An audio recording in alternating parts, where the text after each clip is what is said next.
تین کام کر لیجیے، اللہ ذوالجلال آپ کو خساروں سے بچا دیں گے، بلکہ خسارہ پانے والوں کے ہتھ کنڈوں سے بھی آپ کو بچائیں گے۔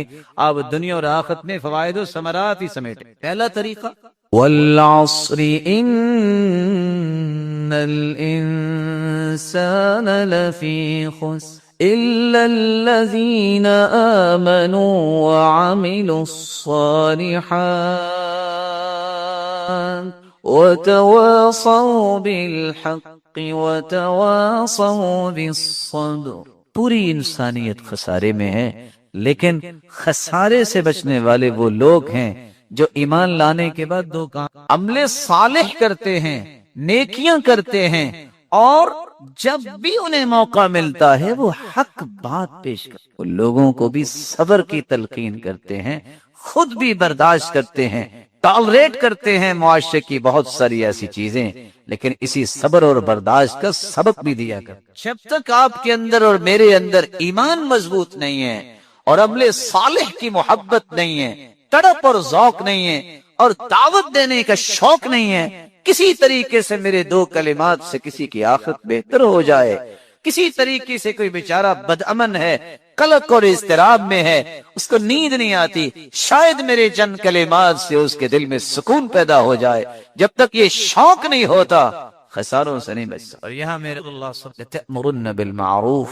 وَلَتَنْهَوُنَّ عَنِ الْمُنْكَرِ أَوْ لَيُوشِكَنَّ اللَّهُ أَن يَبْعَثَ عَلَيْكُمْ عِقَابًا مِّنْهُ ثُمَّ لَتَدْعُنَّهُ فَلَا يُسْتَجَابُ لَكُمْ۔ اور نیکی کا حکم کیا کرو، برائی سے منع ضرور کیا کرو۔ اگر تم نے یہ دونوں کام چھوڑ دیے پھر اللہ کا عذاب تم پہ آئے گا، پھر تم دعائیں بھی کرو گے، تمہاری دعاؤں کو اللہ قبول نہیں۔ تو خساروں سے بچنے کا پہلا کام یہ ہے، اصول لوگوں کو نیکی کی دعوت دینا، برائی سے روکنا اور برداشت کرنا اس نیکی کے کام کرتے کرتے تکلیفوں کو۔ اور دوسرا طریقہ یہ ہے، اگر آپ اپنے آپ کو خساروں سے بچانا چاہتے ہو تو پھر اللہ کی رحمت کو طلب کی۔ اللہ کی رحمت کیسے ملتی ہے؟ وَلَوْلَا فَضْلُ اللَّهِ عَلَيْكُمْ وَرَحْمَتُهُ لَكُنْتُمْ مِنَ الْخَاسِرِينَ۔ اللہ تعالیٰ کا فضل اور رحمت نہ ہوتی تو خسارے ہی خسارے میں تھے۔ اللہ کے پیارے پیغمبر کیسے اللہ کی رحمت مل سکتی ہے؟ میں 3-4 باتیں پیش کر دیتا ہوں۔ قرآن پڑھنے سے رحمت ملتی، سنت پہ عمل کرنے سے رحمت ملتی، کسی پر رحم کرنے سے رحمت ملتی ہے۔ رحم اللہ رجلا سمحا اذا باع سمحا اذا اشترى سمحا اذا قضى سمحا اذا اقتضى۔ رحمت کا مستحق وہ بھی بنتا ہے چیز بیچتے وقت بھی نرمی سے بیچتا ہے، خریدتے وقت بھی نرمی سے خریدتا ہے، تقاضا کرتے وقت بھی نرمی سے تقاضا کرتا ہے، فیصلہ دیتے وقت بھی نرمی سے فیصلہ دیتا ہے۔ اللہ اسے بھی رحمت عطا کرے۔ من رحم ولو ذبیحۃ عصفور رحمہ اللہ، جو جانوروں پہ بھی رحم کرتا ہے، چڑیا کو ذبح کرتے وقت بھی رحم کرتا ہے، اللہ اس پہ بھی رحم۔ اللہ کے رسول نے تو جانوروں اور پرندوں پر بھی ظلم کرنے سے روکا ہے، تو انسانوں پر ظلم کرنا کیسے جائز ہے؟ تیسری اور آخری بات جو آج کے اس خطبے میں پیش کرنا چاہتا ہوں، اگر خساروں سے بچنا چاہتے ایک تیسرا کام بھی کر لو، اس کا موسم بھی آنے والا ہے۔ سیدنا ابو ذر رضی اللہ تعالیٰ عنہ فرماتے ہیں، میں مسجد میں گیا، اللہ کے رسول کے پاس بیٹھا میں، تو سید المرسلین نے فرمایا ہم الاخسرون، ہم الاخسرون، سب سے زیادہ نقصان اٹھانے والے، سب سے زیادہ نقصان اٹھانے والے۔ میں نے کہا اللہ کے رسول کون؟ آپ چپ۔ مجھے ڈر آیا کہ کہیں مجھ سے کوئی غلطی ہوگی ہے۔ کہا اللہ کے پیارے پہ ایسی ہوگی ہے، کون ہے وہ؟ یا میرے بارے میں آپ نے کچھ کہا ہے؟ آپ نے فرمایا ہم الاکثرون اموالا، سب سے زیادہ نقصان اٹھانے والے وہ ہیں جو سب سے زیادہ مالدار ہیں، الا من فعل هكذا وهكذا وهكذا۔ 3 چیز۔ ہاں اس خسارے سے نکلنا چاہتے ہیں تو وہ دائیں بھی خرچ کریں، بائیں بھی خرچ کریں، سامنے بھی خرچ کریں، وہ اللہ ان کو خساروں سے نکال دے۔ رسول اکرم صلی اللہ علیہ وسلم فرمان بتاتا ہے کہ اگر خساروں سے نکلنا ہے تو صدقے جیسی کوئی نعمت نہیں۔ یہ خسارہ کیا؟ انسان کو فتنوں سے بھی صدقہ دور کرتا ہے، جسمانی بیماریاں بھی ختم کرتا ہے، روحانی بیماریاں بھی ختم کرتا ہے، معاشرتی بیماریاں بھی ختم کرتا ہے، گناہوں کو بھی معاف کرتا ہے۔ اس طرح گناہ مٹ جاتے ہیں۔ الصدقۃ تطفئ الخطیئہ کما یطفئ الماء النار۔ آگ پہ پانی ڈالیں آگ نظر نہیں آتی، صدقہ کر لیں انسان کے گناہ نظر ہی نہیں آتے، ختم ہو جاتے ہیں۔ اور صرف دنیا نہیں، قبر میں چلا جائے گا، ان الصدقہ لتطفئ عن اہلها حر القبور، گرمی کو ٹھنڈک میں تبدیل کیا جاتا ہے تو صدقے، یہ قبر سے نکلے گا بھی تو یہ سائبان صدقہ بن جائے گا۔ غل المؤمن یوم القیامت صدقۃ، کیسا دن ہوگا، کیسی اس دن سورج کی روشنی ہوگی، کس طرح لوگ پسینے میں ہوں گے، لیکن یہ اپنے صدقے کے سائبان امبریلا اور چھتری کے نیچے جا رہا ہے، اور جانا کہاں ہے؟ کیونکہ یہ اللہ کی رضا کے لیے اگر صدقہ کرے گا تو اللہ عرش کے سائے میں اسے رسول اکرم اتقوا النار ولو بشق تمرہ۔ آج کل ویسے اکیلے بیٹھیے گا، کھجور کے اندر سے گٹھلی نکال کے سائڈ پہ کر کے اس کے 4 ٹکڑے کیجئے، شق تمرہ، اس ایک ٹکڑے کو پکڑ کے دیکھیے گا یہ کتنا ہے اور کتنا مہنگا ہے۔ آگ سے بچنے کے لیے بس اوقات اتنا حصہ بھی رب کی رضا کے لیے خالص نیت سے دے دے تو اللہ جہنم سے بھی بچا دے۔ اللہ تعالی ہم سب جہنم سے بچائے، اور جتنے یہاں تشریف فرما ہے یہ سن رہے ہیں، اللہ سب کو جنت الفردوس میں جمع فرمائے۔ ہمیں کہتے ہیں کہ ہم بھی اس دن یہی کہا، اللہ کے رسول نے فرمایا تھا کثرت سے فإن صلاة أمتي تعرض علي في كل يوم جمعة، کیونکہ جمعے کے دن مجھ پہ میری امت کے درود پیش کیے جاتے۔ فمن كان أكثرهم علي صلاة كان أقربهم مني منزلة، جو کثرت سے جتنا زیادہ درود پڑھتا ہے قیامت کے دن وہ میرا امتی اتنا ہی سب سے میرے قریب۔ کتنی خوش نصیبی ہے۔ لوگ کہتے ہیں کہ بات کرو اہل حدیث کہتے ہیں، نہیں کہتے منکر کہتے ہیں، کیونکہ ان بیچاروں کو یہ نہیں پتا ہوتا کہ منکر اور مبی کیا فرق ہے۔ جبکہ کتاب و سنت کو سمجھنے والے کیا کہتے ہیں کہ ساری زندگی دعا کرتے رہو، اگر تم درود نہ پڑھو وہ دعا قبول ہونا تو دور کی بات، وہ دعا تو آسمانوں کے چڑھ۔ کوئی پوچھے تو صحیح نام سے کہ ہمارا موقف کیا ہے، خود سے ہی بات بنا کے کہہ دیں کہ قرآن و سنت کو ماننے والے ایسا کہتے، ہم تو نہیں، ہم تو کہتے ہیں دنیا میں سب سے بڑا خوش نصیب ہی وہ ہے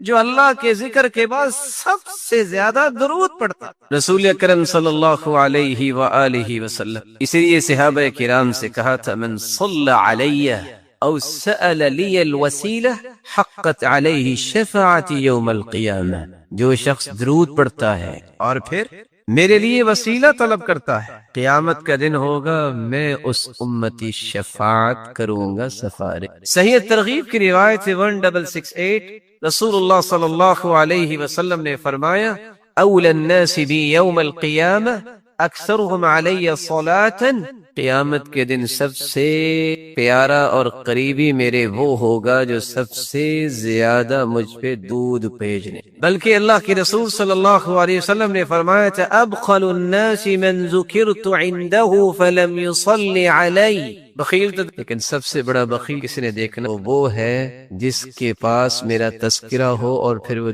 یہاں رک کے میں ایک گزارش، کچھ تو اللہ کے رسول کے دشمن ہیں کافر، کچھ ایمان لانے کے باوجود بھی دشمنی کرتے ہیں کیونکہ اللہ کی رسول کی بات نہیں مانتے اور آپ کے وزیروں اور مشیروں کو برا بلا کہتے ہیں، یہ بھی دشمنی ہے اللہ کے۔ اور کچھ لوگ چاہتے نہ چاہتے بھی بخیلی کر جاتے ہیں اور بخل کرنے والوں کے صف میں کھڑے ہو جاتے ہیں اور اپنے آپ کو نیک بھی کہتے ہیں۔ آپ پوچھیں گے وہ اپنا نام آئے گا تو 4 سابقے 4 لاکھ، ایم اے پاس ہے، یہ پاس سے ماسٹر کیا ہے، یہ ایم فل کیا ہے، اس کے بغیر نام لکھنا بولنا سننا پسند ہی نہیں ہے۔ سرتاج رسول صلی اللہ علیہ وسلم کا نام آئے گا تو کیا ڈال دیں گے؟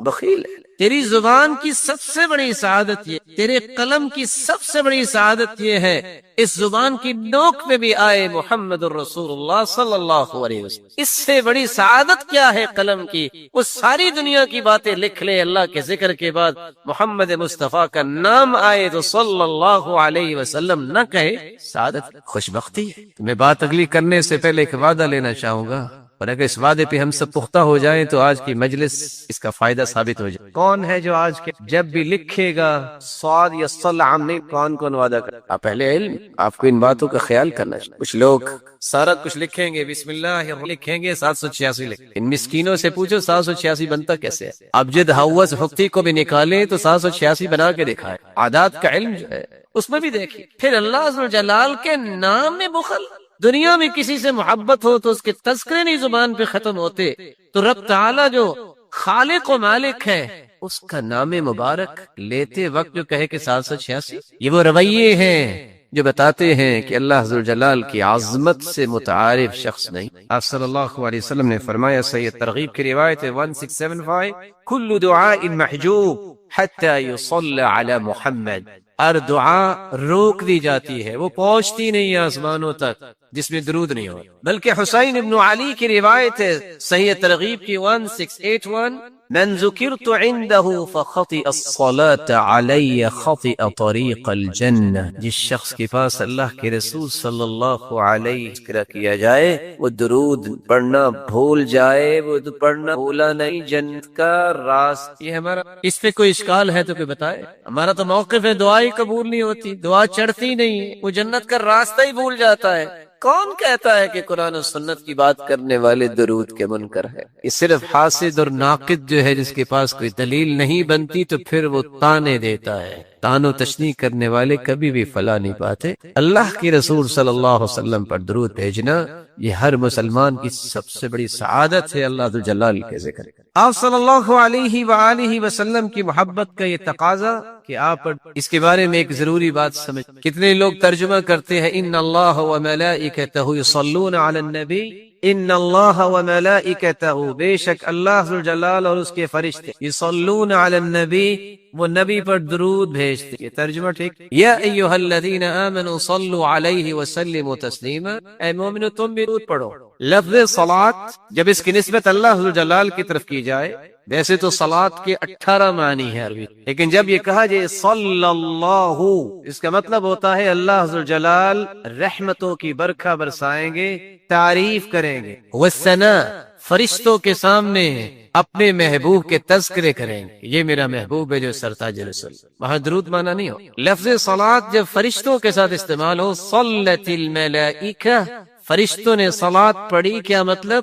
وہاں بھی درود کا مطلب بلند مقام کے لیے برکت کی دعائیں کی، فرشتے بخشش کی دعائیں کی۔ صلی الرجل جب لفظ صلاۃ کو کسی انسان کے ساتھ، ذوی العقول کے ساتھ استعمال کیا جائے، اس کا مطلب نماز پڑھنا بھی ہوتا ہے، اس کا مطلب درود پڑھنا بھی ہوتا ہے، اور دیگر معانی اہل لغت نے بیان کی۔ لیکن اگر غیر ذوی العقول کے لیے استعمال ہو، صلت الطیور والحیوانات، پرندوں نے درود پڑھا، یہ ترجمہ نہیں ہوا، وہاں ترجمہ ہوتا ہے پرندوں نے اللہ ذوالجلال کی حمد و ثنا بیان، اللہ ذوالجلال کی تعریف کی، حمد بیان کی۔ تو قرآن مجید کے ترجمے صحابہ اور تبع تابعین اور لغت کو سمجھنے والے لوگ ہیں، ان کے کیے گئے ترجموں کی روشنی میں ہی اختیار کرنا۔ آپ کی محبت کا ایک ساتواں تقاضا بھی ہے، آپ کی محبت میں غلو نہیں کرنا چاہیے۔ یہ بھی ایک بات محبت وہی ہے جس کا تذکرہ اللہ ذوالجلال نے قرآن میں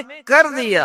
بھلا اللہ سے بڑھ کے بھی کوئی محبت کی حقیقت کو پیش کر سکتا؟ محبت وہی ہے جو اللہ کے رسول نے خود سمجھا دی کہ یہ میرے ساتھ محبت کا، غلو نہیں، حدود سے تجاوز نہیں، حدود کو کراس نہ کیا جائے۔ صرف 3 آیتیں اگر آپ ان کو یاد رکھے بھی آپ غلو کا شک۔ سورۃ الانعام کی 50 نمبر آئے، سورۃ الاعراف کی 188 نمبر آئے، اور سورۃ الکہف کی آخری آیت 110 نمبر۔ اللہ ذوالجلال فرماتے ہیں قل اقول لكم عندي خزائن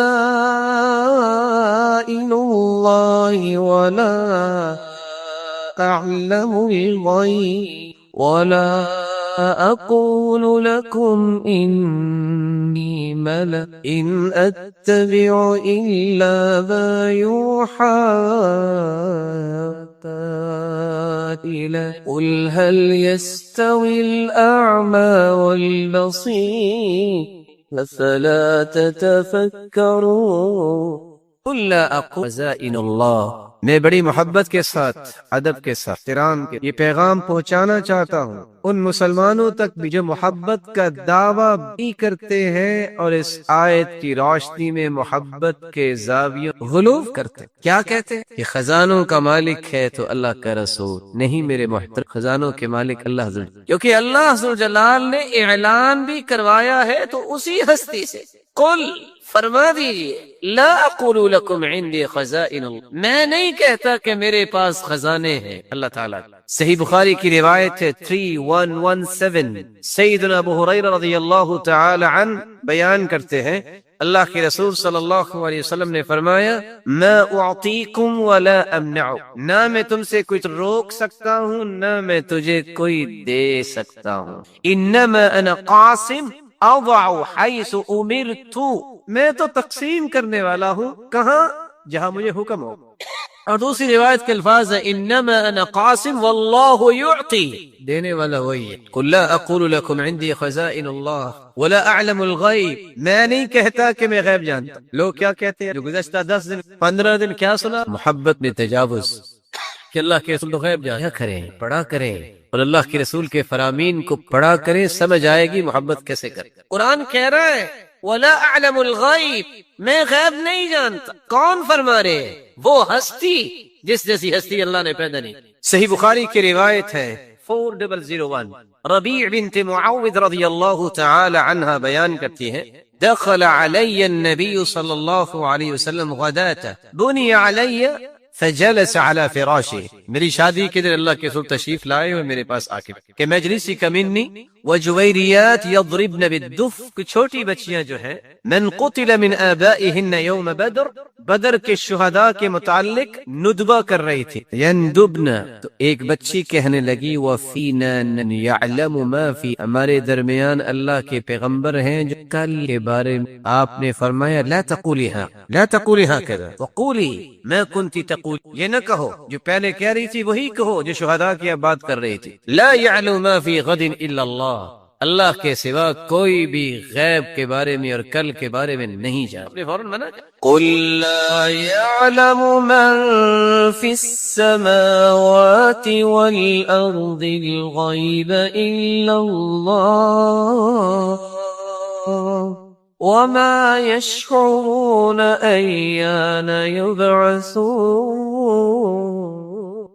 میرے محبوب فرمائے فی السماوات والارض، زمین و آسمان کی غیب کے، ہاں جس کو اللہ ذوالجلال نے اپنے پیغمبر کو بتا دیا پھر وہ غیب رہتا نہیں، جس کو یہ آیت سمجھ آ جائے کبھی بھی تجاوز نہیں۔ لوگ آدھی آدھی رات گزار دیتے اور یہ کہہ رہے ہوتے ہیں ادرکنی یا رسول، انظر الی یا رسول اللہ صلی اللہ علیہ وسلم، میرے بھائی استغاثہ اور مدد طلب کریں۔ آپ صلی اللہ علیہ وسلم کی ذات پوری کائنات ایک طرف اور محمد مصطفیٰ کی عظمت۔ لیکن ایک بات سمجھانے کے لیے پوچھ، اگر اللہ کے رسول صلی اللہ علیہ وسلم غیب جانتے تو آپ کے 70 صحابہ جو ہیں احد میں شہید، تو آپ پھر جاتے؟ بولیے اگر پتا تھا کہ میرے صحابہ شہید، میرے معاونہ پہ 70 قراء شہید ہو گئے جن کو خود ہی بھجوایا تھا، اگر غیب کا علم ہوتا تو اہل قرآن جو شہید ہوئے ہیں اب اس کے بارے میں کیا کہیں؟ سیدہ عائشہ رضی اللہ تعالیٰ عنہ ان کی پاکیزگی قرآن نے بیان، اگر غیب کا علم ہوتا تو آپ یہ فرماتے تھی عائشہ اگر تم سے بھول ہوگی ہے، غلطی ہوگی تو توبہ کر لو، بیوی سے کہ اگر غیب کا علم ہوتا تو وہ لقمہ جس میں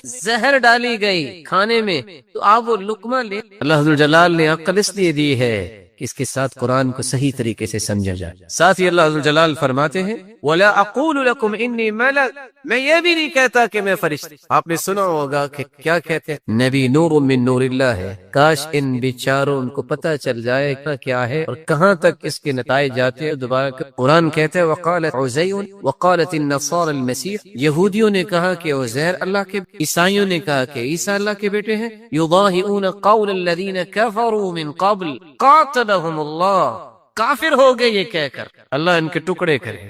انا یؤفکون، کہاں بے کرے؟ یہودی اگر کہیں کہ عزیر علیہ الصلوۃ والسلام اللہ کے اور عیسیٰ علیہ السلام کے بارے میں، عیسائی کے اللہ کے، ان کے بارے میں تو قرآن یہ کہا ہے، ان کہیں اور ہے ان کے بارے میں ولا اقول لكم انی ملک، میں کہہ رہا ہوں کہ میں فرشتہ نہیں ہوں، یہ قرآن ہے۔ سورۃ الانعام کی 50 نمبر آیت ضرور پڑھی، ان اتبع الا ما یوحى الی، میں تو اتباع کرتا ہوں۔ اور دوسری آیت قل لا املك لنفسي نفعا ولا ضرا الا ما شاء الله ولو كنت اعلم الغيب لاستكثرت من الخير وما مسني السوء إن أنا إلا نذير وبشير لقوم يؤمنون۔ قل لا املك عن میرے محبوب آپ فرما دیجئے، یہ سورۃ الاعراف کی آیت 188 یاد رکھیے گا، میرے محبوب فرما دیجئے میں اپنے بھی نفع نقصان کا مالک، ولو كنت اعلم الغیب، اگر میں غیب جانتا رہا لس الخیر تو ساری خیر و بھلائی میں جمع کر، وما مسنی السوء، مجھے کوئی بھی تکلیف نہ پہنچ اگر میں غیب جانتا، ان انا الا نذیر وبشیر لقوم ایمان لانے والوں کے لیے میں اور جہنم سے ڈرانے والا۔ اور آخری آیت ذوالکہف کی ہے 1:1، جس میں اللہ جلال نے نتیجہ ہی نکال دے، جس کے بعد مزید ضرورت نہیں ہے، جس کو اللہ نے عقل سلیم عطا کی ہے، دوبارہ وہ حدود سے تجاوز نہیں کر، فرمایا قل انما انا بشر مثلکم، قل میرے محبوب فرما دیجیے انما انا تمہارے جیسا ہی، فرق کیا ہے؟ مجھے اللہ نے بشریت کا سرتاج بنا، یوحا الی انما الہکم الہ واحد، مجھے اللہ نے پیغمبر بنایا ہے، رسول اور نبی بنایا ہے، وہی میری طرف اترتی ہے اور مجھے پوری کائنات کا سرتاج بنا، انما الہکم الہ واحد، اور وہی کیا ہے؟ معبود برحق صرف ایک۔ اب بھلا بتائیے کہ اللہ کے رسول صلی اللہ علیہ وسلم سے اللہ ذوالجلال نے اقرار کیا، اعلان کروایا ہے کہ آپ فرما دیجئے اپنی امت کو کہ میں تمہارے جیسا بشر، پھر بھی کوئی نہ مانے تو کیا کہے؟ ہدایت کی دعا کر، اللہ ذوالجلال سب کو ہدایت نصیب۔ کون سے ایسے اعمال ہیں جو اللہ تعالیٰ نے ان لوگوں کے لیے رکھے ہیں جو حج پہ نہیں جا سکے لیکن پھر بھی اللہ ان کو حج اور عمرے کا ثواب نصیب فرما دیتے ہیں؟ ان میں سے پہلا کام، گھر سے وضو کیجئے، فرض نماز پڑھنے کے لیے مسجد میں پہنچیے، باجماعت تکبیر اولیٰ کے ساتھ نماز پڑھیے۔ رسول اللہ صلی اللہ علیہ وسلم کا فرمان ہے، صحیح الجامع کی روایت ہے، ابو امامہ رضی اللہ تعالی عنہ روایت کے راوی ہیں، جو شخص گھر سے نکلتا ہے فرض نماز پڑھنے کے لیے، اللہ تعالیٰ اس کے نامہ اعمال میں اتنا ہی اجر لکھواتے ہیں جتنا حاجی احرام باندھ کے حج کرنے جا رہا ہوتا ہے، جتنا اس کو اجر ملے گا۔ محروم نہیں کیا اللہ تعالیٰ۔ دوسرا عمل جس سے حج عمرے کا ثواب انسان لے سکتا ہے اگر اس کے پاس مال نہیں ہے، ایک شخص گھر سے نیت کر کے نکلتا ہے میں نے اللہ کا دین سیکھنا ہے، اور جاتا کہاں ہے؟ کسی مسجد میں جاتا ہے۔ یہ انسان کتنا عظیم ہے! رسول اللہ صلی اللہ علیہ وسلم کا فرمان ہے، جو شخص گھر سے نکلتا ہے صبح صبح یا دین سیکھنے جاتا ہے یا دین سکھانے جاتا ہے، متعلم اور معلم جن کا مقصد صرف اس لیے دین سیکھنا ہے کہ رب راضی ہو، اس لیے نہیں میں لوگوں میں رعب جما سکوں، اس لیے نہیں جیسا کہ حدیث کہتی ہے لوگوں کو اپنی طرف متوجہ کرنے کے لیے، اس لیے نہیں مجھے کہ دنیا کے 4 ٹکے مل جائیں، اس نظریے سے گھر سے نکلتا ہے میں رب کے قریب ہو جاؤں، جہالت مجھ سے دور ہو جائے، میرا رب راضی ہو جائے۔ یہ گھر سے نکلتا ہے 3 انعامات پاتا ہے۔ پہلا انعام، اللہ کے رسول کا فرمان ہے، اللہ کے نورانی فرشتے اس کے لیے پر بچھاتے ہیں۔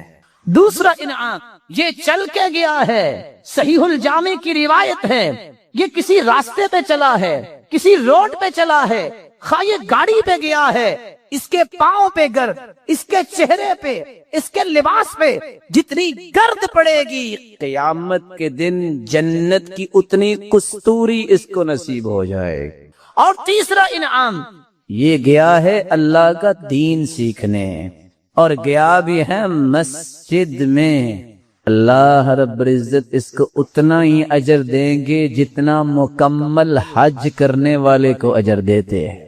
تیسرا عمل جس سے ایک فقیر آدمی بھی حج کا ثواب لے سکتا ہے، ثواب ہی لینا، مقصود ہی یہ ہے اللہ کو راضی کرنا۔ ایک شخص فجر کی نماز پڑھنے گیا، نماز پڑھ کے بیٹھ گیا، ذکر میں مشغول ہے۔ کیسے؟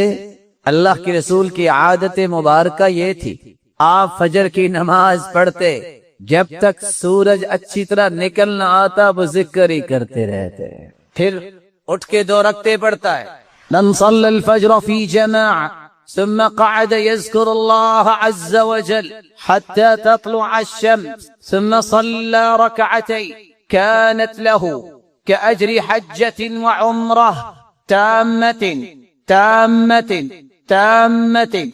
جو فجر کی نماز با جماعت پڑھتا ہے پھر بیٹھ کے ذکر کرتا ہے یہاں تک کہ سورج نکل آتا ہے، پھر اٹھ کے 2 رکعتیں پڑھتا ہے، اللہ کے رسول صلی اللہ علیہ وسلم کا فرمان ہے مکمل مکمل مکمل حج عمرے کا ثواب اسے اللہ عطا کر دیتے ہیں. حاجی حج کرنے جائے، رکن حج کے 4 ہیں، نیت کرنا بھول جائے، میدان عرفات میں نہیں جا سکا، طواف افاضہ اور طواف حج نہیں کر سکا، صفا مروہ کی سعی نہیں کر سکا، 4 رکنوں میں سے ایک بھی رہ گیا، حج باطل، پیسہ غرق، واجب اگر چھوٹ گیا دم دینا پڑے گا. یہاں فجر کی نماز پڑھی ہے اور سورج نکلنے تک ذکر کیا ہے، 2 رکعتیں پڑھی ہے، 1 مرتبہ نہیں کہا، 3 مرتبہ کہا ہے تامتن تامتن تامہ. اس کو مکمل حج عمرے کا ثواب نصیب ہو جائے. چوتھا عمل صحیح بخاری کی روایت ہے، سیدنا ابو ہریرہ فرماتے ہیں وہ عمل اللہ کا ذکر ہے. ذکر بھی کون سا؟ نماز پڑھنے کے بعد 33 مرتبہ سبحان اللہ، 33 مرتبہ الحمدللہ، 34 مرتبہ اللہ اکبر. اس کا فائدہ کیا ہوگا؟ 3 فائدے. پہلا فائدہ، جو یہ پڑھنے والا ہے وہ حج عمرے کا ثواب لے سکتا ہے. دوسرا فائدہ، یہ پڑھنے والا جو ہے اس کی زندگی کے سارے گناہ معاف ہو جاتے ہیں، خاص سمندر کی جھاگ کے برابر ہوں. تیسرا فائدہ، یہ پڑھ لینے سے جسم تر و تازہ ہو جاتا ہے، اس شخص کو کسی غلام اور لونڈی کی ضرورت نہیں، اللہ اس کے جسم میں برکتیں ڈال دیتے ہیں. 5واں کام ابن رجب حنبلی رحمت اللہ علیہ نقل کرتے ہیں، جو شخص واجبات کو، فرائض کو، دینی واجبات، دینی فرائض کو بر وقت پورا کرتا ہے، نفلی حج عمرے سے اس کو اللہ تعالیٰ زیادہ ثواب دیتے ہیں. چھٹی بات، حرام مال سے بچ جانے والا بھی حج عمرے سے زیادہ اجر لے سکتا ہے. 1 درہم ہے، اس کے 6 حصے کیے جائے، 1 حصہ ان 6 حصوں میں درہم کا دانق ہوتا ہے. اتنے حرام سے جو بچ جائے، سلف کہا کرتے تھے 500 حج سے، نفلی حج سے یہ مجھے زیادہ ثواب کا لگتا ہے، کیونکہ میں 500 نفلی حج کر لوں، اگر 1 دانق حرام کا ہوا تو وہ حج قبول ہی نہیں ہونے. اس لیے حرام مال سے بچ جانا یہ حج سے زیادہ اجر کا باعث ہے. 7ویں چیز، جمعے کے دن انسان بر وقت آتا ہے.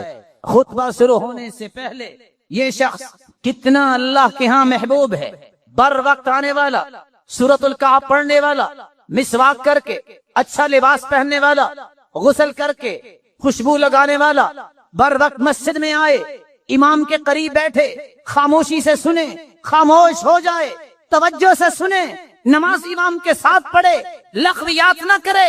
یہ شخص نفلی حج سے زیادہ اجر حاصل کرنے والا ہے.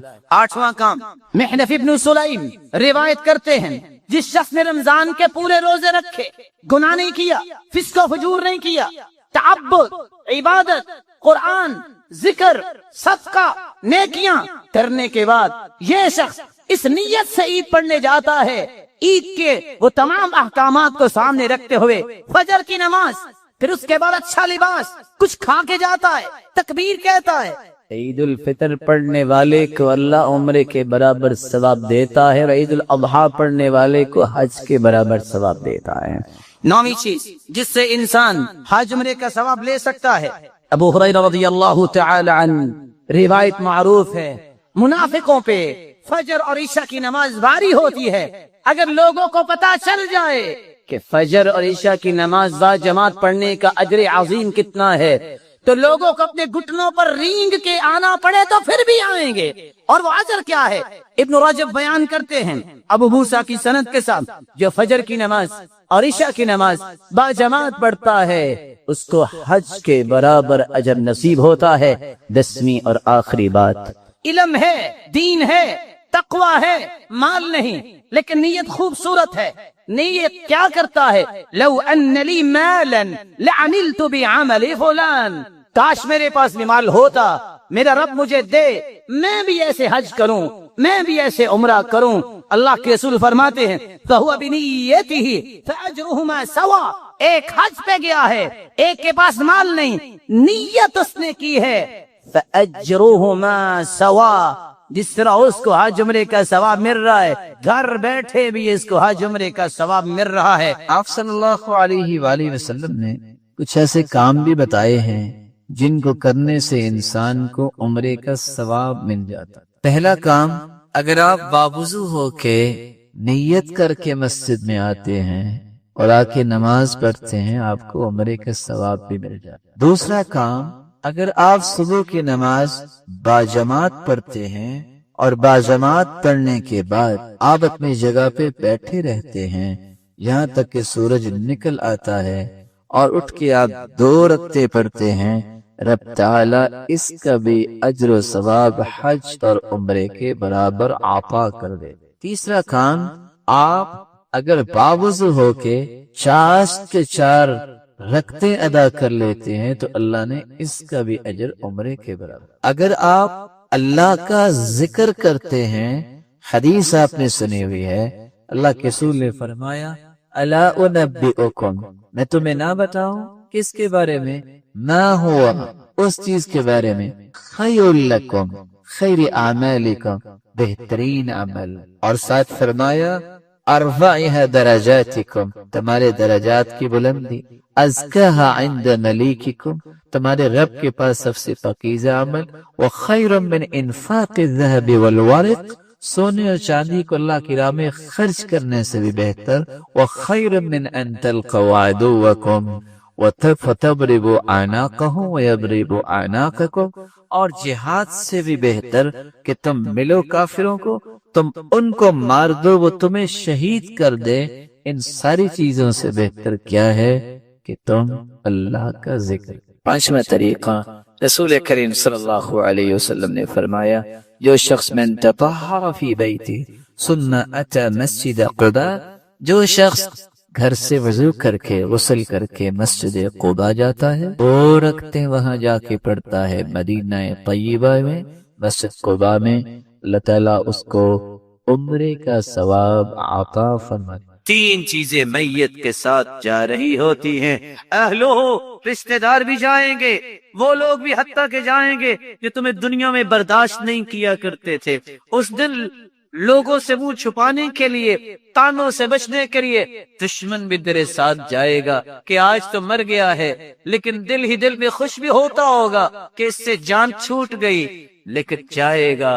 اور اس کے ساتھ ساتھ مالہ، تیرا مال بھی جا رہا ہوگا، تیری متحدی میں کام کرنے والے بھی سکورنگ کرنے کے لیے جائیں گے، نہ گئے تو لوگ کیا کہیں گے۔ اگر تیری کوئی گاڑی ہے، اس وقت غلام ساتھ جاتے تھے اور گھوڑے اور خچر ساتھ جاتے تھے سوار ہو کے، اور ساتھ تیرا عمل بھی جائے گا، لیکن کچھ ہی وقت گزرے گا، کچھ زیادہ وقت نہیں گزرے گا، آخر 4 تکبیریں پڑھ کے جنازہ پڑھا دیا جائے گا، سب لوگ فارغ، اہل و عیال بھی واپس، یہ 4 پہیے گاڑیاں بھی واپس خالی آئیں گی، کوئی وہاں نہ آپ کا غلام رکے گا، نہ آپ کی چاہت کرنے والا رکے گا، نہ آپ کو اپنے سر پہ دنیا میں بٹھانے والا اور جس کو تم ہاتھوں پہ اٹھائے پھرتے ہو، آج کوئی بھی وہاں نہیں رکے گا، سب مٹی ڈالیں گے اور اپنے ہاتھوں کو جھاڑیں گے، بلکہ بار بار دیکھیں گے ہاتھ گندے تو نہیں ہو گئے، اپنے لباس کو جھاڑیں گے، واپس نہ جائیں گے، تیرے ساتھ رہے گا تو تیرا وَيَبْقَى مَعَهُ وَاحِدٌ، تیرا عمل باقی رہے گا۔ ادھر بند کوٹری میں تم گئے، بڑے بڑے کھلے ولاز میں رہنے والے سن لے، وہ بند کوٹری میں جب تم گئے، اگر ایمان والے ہوگے تو فرشتے سوال کریں گے من ربک، ما دینک، ماذا تقول فی هذا الرجل الذي بعث فیکم، رب کے بارے میں سوال، اللہ کے نبی کے بارے میں سوال، تیرے دین کے بارے میں سوال۔ اگر تو دیندار ہوا تم جواب دو گے، اچھا جواب، صحیح جواب، فرشتے خوش بھی ہوں گے، اور فرشتے جب آتے ہیں سوال کرنے کے لیے، بال ان کے بکھرے ہوتے ہیں اور اس طرح ان کی آنکھیں جو ہیں اللہ حضور جلال نے نیلی بنائی ہیں اور زمین کو اکھاڑتے ہوئے دہشت و وحشت پیدا کرتے ہوئے آتے ہیں اور آتے ہی بٹھا لیتے ہیں چودھری کو بھی، غلام کو بھی، بچے کو بھی جو بالغ ہے، بوڑھے کو بھی اور کڑیل جوان کو بھی. بتاؤ بر ربک، تیرا رب کون ہے؟ اگر رب کو دنیا میں پہچانا ہوا، اس کے سامنے سجدہ کیا ہوا، اس کی بات مانی ہوئی، تو یہ زبان بول کے کہے گی ربی اللہ. نہ اس پہ رٹا لگانے کی ضرورت، نہ اس پہ سوچنا کہ میں ہر وقت یہ اپنے سامنے لکھ کے رکھ لوں. عمل ہوگا، توحید پہ کار بند ہوں گے، شرک سے بچا ہوگا، شرکیات سے پرہیز کیا ہوگا، صحیح جواب ہوگا. 3 سوالوں کے جواب دو گے مسلمانوں، آسمان سے آواز آئے گی ان صدق عبدی، میرے فرشتوں میرے بندے میں سچ بولا ہے، سچ بولا ہے. افرشوا لہ فراش الجنہ، اس کے چاہنے والے کہاں چلے گئے؟ اس کو مٹی پہ ہی لٹا کے چلے گئے. سنت بھی یہ ہے کہ قبر میں کوئی چیز نہ بچھائی جائے، اس کو مٹی پہ ہی لٹا کے چلے گئے. میرے فرشتوں نہیں، باقی کام پھر ہوگا. جنتی بچھونے فوراً اس کے نیچے بچھا دو. البسوہ لباس الجنہ، یہ تو بہت مہنگا کپڑا پہنتا تھا، اللہ نے اس کو دیا تھا اور اللہ عز جلال کی نعمتوں کا اظہار کرتا تھا. نہیں، یہ 3 کپڑے جس میں سلائی بھی نہیں ہوئی یہ چھوڑ کے چلے گئے. البسوہ لباس الجنہ، اس کو جنتی لباس پہنا دو. ابھی جنت تو نہیں آئی لیکن وعدے یہاں سے ہی پورے شروع ہو جائیں گے، پورے ہونے شروع ہو جائیں گے. اللہ فرمائیں گے یہ بند کوٹری میں آ گیا، بڑے کھلے گھر میں تھا. فَيُفْتَحُ لَهُ قَبْرُ، اور اس کی قبر کو کھولا جائے گا. مُدَّ بَصَرِ، جہاں تک اس کی نظر جائے گی. رسول اللہ صلی اللہ علیہ وسلم نے فرمایا جہاں تک انسان کی نظر جاتی ہے بندہ مومن کی قبر کو کھول دیا جاتا ہے. فَيَأْتِيهِ مِن رَوْحِهَا، جنت کی خوشبوئیں آنی شروع ہو جاتی ہیں. یہ تھا مومن کا حال. اور مومن جو ہے جب اس سے حساب لینے کی بات ہوتی ہے وہ کہتے رک جاؤ. اس کو دکھایا جاتا ہے کہ سورج غروب ہونے والا ہے، کہتے رکو میری عصر کی نماز رہتی ہے، میں نماز پڑھ لوں. لیکن کہے گا وہ جو نمازیں پڑھتا ہے، ایک وہ ہوگا جو کافر ہے، ایک وہ ہوگا جو عقیدے کا منافق ہے، اور ایک وہ ہوگا جو شک کرنے والا، دین میں شبہات اور یقین نہ کرنے والا. جب اس سے سوال کیا جائے گا تو کہنے والا کہے گا فرشتہ من ربک، بتاؤ تیرا رب کون سا ہے؟ یہ قبروں پہ سجدے کرنے والا، یہ اللہ عز جلال کے مقابلے میں کسی اور کی عبادت کرنے والا، یہ کسی اور کے ساتھ اللہ عز جلال کی محبت جو اللہ عز جلال کے ساتھ کرنی ہے کسی اور سے